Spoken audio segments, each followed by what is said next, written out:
Hello everyone, welcome to Nand class. तो आज का हमारा टॉपिक है फिगर्स ऑफ स्पीच। तो इसके पार्ट 1 में आज हम 3 फिगर ऑफ स्पीच को पढ़ेंगे।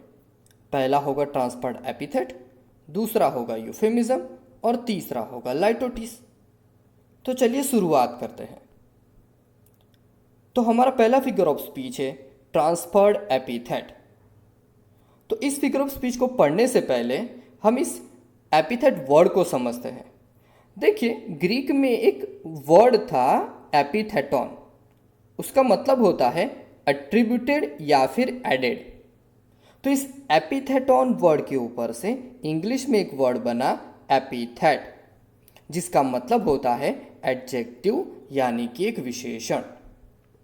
तो आपको बस इतना याद रखना है कि इस एपिथेट वर्ड का मतलब होता है एडजेक्टिव यानी एक विशेषण।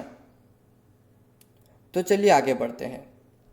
तो इस transferred epithet figure of speech का मतलब क्या होता है? देखिए, तो इस फिगर ऑफ स्पीच में एन एपिथेट और एन एडजेक्टिव इस ट्रांसफर्ड यानी इस फिगर ऑफ स्पीच में एक एपिथेट या एडजेक्टिव को ट्रांसफर कर दिया जाएगा from its actual place to another place.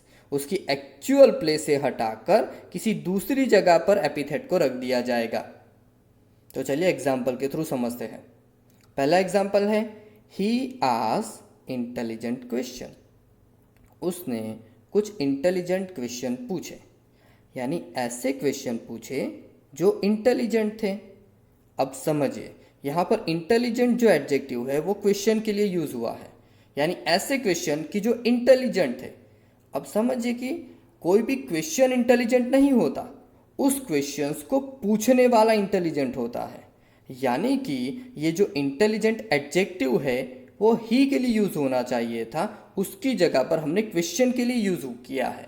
इसीलिए ये सेंटेंस बन जाता है ट्रांसफर्ड एपिथेट। चलिए दूसरा एग्जांपल देखते हैं। They have a very honest friendship. उनकी फ्रेंडशिप काफ़ी ऑनेस्ट है। अब समझिए, कोई भी फ्रेंडशिप ऑनेस्ट या डिसऑनेस्ट नहीं होती, फ्रेंड ऑनेस्ट या डिसऑनेस्ट होते हैं। तो ये जो ऑनेस्ट यहाँ पर एडजेक्टिव दिया गया है वो दे के लिए यूज होना चाहिए था, उस फ्रेंड्स के लिए यूज होना चाहिए था, उसकी जगह पर यहाँ पर फ्रेंडशिप के लिए यूज हुआ है। यानी ये जो ऑनेस्ट एपिथेट है उसे ट्रांसफर कर दिया गया है, फ्रेंड्स से हटाकर फ्रेंडशिप के लिए यूज किया गया है। इसीलिए ये सेंटेंस बन गया ट्रांसफर्ड एपिथेट। अब तीसरा एग्जाम्पल देखते हैं। They are both stuck in an unhappy marriage. वो दोनों एक अनहैप्पी मैरिज में फंस चुके हैं। अब देखिए, यहाँ पर एक एडजेक्टिव यूज हुआ है अनहैप्पी, लेकिन ये अनहैप्पी किसके लिए यूज हुआ है? मैरिज के लिए, यानी मैरिज के लिए अनहैप्पी यूज हुआ। अब समझिए कि कोई भी मैरिज हैप्पी या अनहैप्पी नहीं होता, उस मैरिज में जो कपल होता है वो हैप्पी या अनहैप्पी होता है। तो ये जो अनहैप्पी वर्ड है वो दे के लिए यूज होना चाहिए था, उस कपल के लिए यूज होना चाहिए था, उसकी जगह पर यूज हुआ है मैरिज के लिए। तो इसीलिए ये सेंटेंस भी बन जाता है हमारा ट्रांसफर्ड एपिथेट। अब लास्ट एग्जांपल देखते हैं। What a sad world we live in. अब यहाँ पर एक एडजेक्टिव यूज हुआ सैड। अब ये सैड एडजेक्टिव यूज हुआ है वर्ल्ड के लिए, लेकिन वर्ल्ड थोड़ी सैड या हैप्पी है, उसमें रहने वाले लोग हैप्पी या सैड हो सकते हैं। तो ये जो सैड एडजेक्टिव है वो वी के लिए, यानी हम सब लोगों के लिए यूज होना चाहिए था, उसकी जगह पर यूज हुआ है वर्ल्ड के लिए। इसीलिए ये सेंटेंस भी बन जाता है हमारा ट्रांसफर्ड एपिथेट। तो आई होप कि आपको ये फिगर ऑफ स्पीच समझ में आया है। चलिए आगे देखते हैं। देखिए, एक और इंफॉर्मेशन मैं डिस्कस करना चाहता हूँ। ट्रांसफर्ड एपिथेट का दूसरा नाम है हाइपोलॉजी। अब कई बार ट्रांसफर्ड एपिथेट की जगह पर हाइपोलॉजी भी लिखा हुआ आपको दिख सकता है। तो आपको समझना है कि ट्रांसफर्ड एपिथेट और हाइपोलॉजी दोनों एक ही चीज़ है। अब ये हाइपोलॉजी वर्ड कहाँ से आया है? वो भी सेम ग्रीक से ही आया है। ग्रीक लैंग्वेज में हाइपोलॉजी करके वर्ड है जिसका मतलब होता है इंटरचेंज करना या एक्सचेंज करना। अब ट्रांसफर्ड एपिथेट में जिस तरीके से हम एपिथेट को ट्रांसफर करते हैं, इसीलिए हाइपोलॉजी को भी हम ट्रांसफर्ड एपिथेट कहते हैं। यानी ये दोनों जो वर्ड हैं वो एक ही चीज़ के लिए यूज होते हैं। तो आई होप कि ट्रांसफर्ड एपिथेट आपको अच्छे से समझ में आया है। चलिए अब एक और फिगर ऑफ स्पीच को देखते हैं। तो हमारा अगला फिगर ऑफ स्पीच है यूफेमिज्म। तो चलिए देखते हैं इसमें क्या होता है। देखिए यूफेमिज्म में क्या है कि कभी भी कोई भी हार्श चीज़ हो या ब्लंट चीज़ हो, उसको अगर हम माइल्ड वे में रिप्रेजेंट करते हैं तो वो बन जाता है यूफेमिज्म। तो होता क्या है, जब भी हम किसी को कोई चीज़ कहना चाहते हैं और अगर हमें लगता है कि सुनने वाले को वो चीज़ थोड़ी सी हार्श लग सकती है, इम्पोलाइट लग सकती है, तो उस चीज़ को हम थोड़े से माइल्ड वे में कहते हैं, थोड़े से सॉफ्ट वे में कहते हैं, ताकि सुनने वाले को वो चीज़ बहुत ज़्यादा बुरी ना लगे। तो चलिए एग्जाम्पल के थ्रू समझते हैं। यहाँ लिखा है अंकल कैन पास्ट अवे। अब देखिए यहाँ पर अंकल कैन पास्ट अवे का मतलब होता है कि अंकल कैन डाइड, लेकिन डायरेक्टली डाइड वर्ड यूज़ करने से अच्छा है हम पास्ट अवे वर्ड यूज़ करें, ताकि सुनने वाले को उतना बुरा ना लगे। दूसरा एग्जाम्पल देखते हैं। ही वॉज फिजिकली चैलेंज्ड, यानी वो हैंडीकैप था, लेकिन किसी के भी लिए अगर हैंडीकैप वर्ड यूज़ करते हैं तो वो उतना अच्छा नहीं लगता। तो उससे अच्छा है कि हम वर्ड यूज़ करें फिजिकली चैलेंज। तो यहाँ पर हमने हैंडीकैप वर्ड को यूज़ ना करते हुए फिजिकली चैलेंज वर्ड को यूज़ किया, इसीलिए ये सेंटेंस बन जाता है यूफेमिज्म। अब तीसरा एग्जाम्पल देखते हैं। She purchased economical things. यहाँ पर जो इकोनॉमिकल थिंग्स वर्ड यूज़ किया गया ना, वो चीप के लिए यूज़ किया गया है, यानी उसने काफ़ी सस्ती चीज़ें खरीदी है। लेकिन ऐसा कहना शायद हो सकता है थोड़ा सा ब्लंट लगे या फिर हार्श लगे, तो उसको थोड़ा सा माइल्ड बना दिया और चीप वर्ड यूज़ करने की जगह पर हमने कहा इकोनॉमिकल थिंग्स। चलिए चौथा एग्जाम्पल देखते हैं। You are telling me a fairy tell.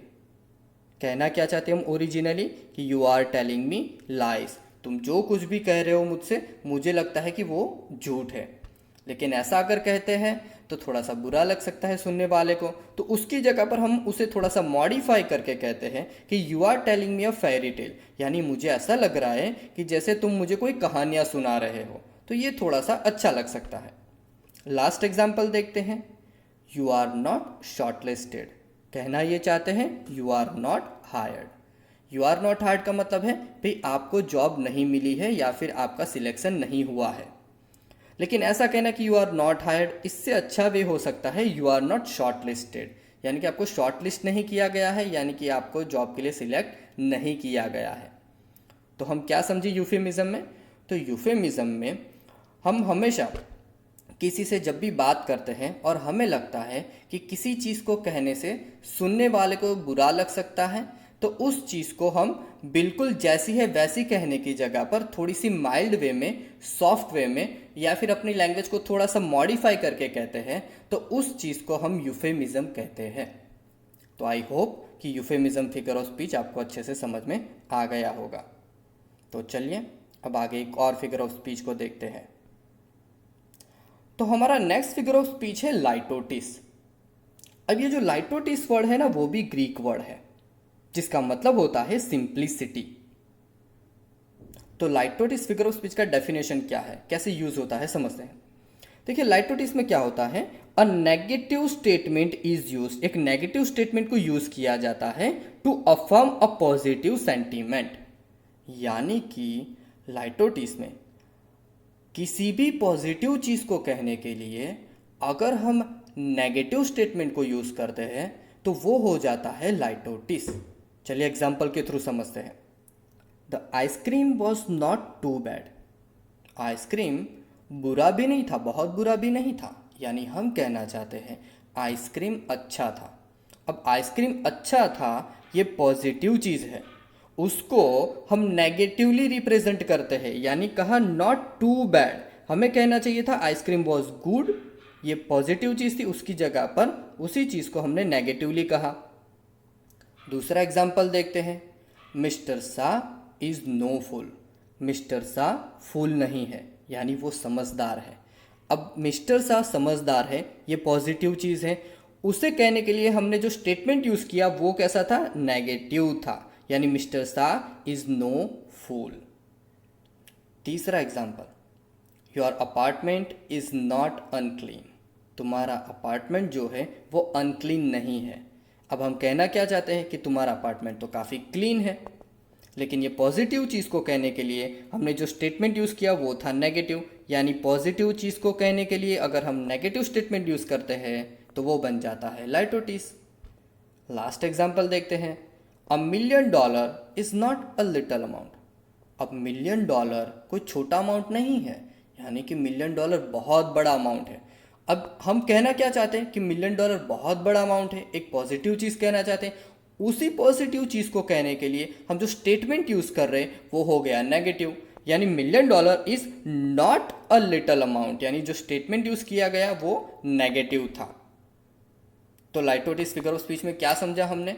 तो जब भी हम किसी पॉजिटिव चीज़ को कहना चाहते हैं तो उस पॉजिटिव चीज़ को कहने के लिए अगर हम नेगेटिव स्टेटमेंट को यूज़ करते हैं तो वो फिगर ऑफ स्पीच बन जाता है लाइटोटिस। तो आई होप कि आपको ये फिगर ऑफ स्पीच अच्छे से समझ में आया है। तो चलिए छोटा सा रिवीजन कर लेते हैं। तो क्या देखा इस वीडियो में हमने? तो पहला फिगर ऑफ स्पीच देखा हमने ट्रांसफर्ड एपिथेट। तो उसमें क्या देखा था? तो उसमें कोई भी एडजेक्टिव था या एपिथेट था उसको ट्रांसफर कर दिया जाता था उसके एक्चुअल प्लेस से हटाकर किसी दूसरी जगह पर। दूसरा फिगर ऑफ स्पीच था हाइपोलॉजी। अब हाइपोलॉजी क्या था? हाइपोलॉजी ट्रांसफर्ड एपिथेट का दूसरा नाम था, यानी ट्रांसफर्ड एपिथेट और हाइपोलॉजी दोनों एक ही चीज़ है। चलिए तीसरा फिगर ऑफ स्पीच देखा था यूफेमिज्म। तो यूफेमिज्म में क्या था? तो यूफेमिज्म में जब भी हम किसी हार्श या ब्लंट चीज़ को कहना चाहते हैं तो उस चीज़ को हम थोड़ा सा मॉडिफाई करके माइल्ड वे में उसे कहते हैं।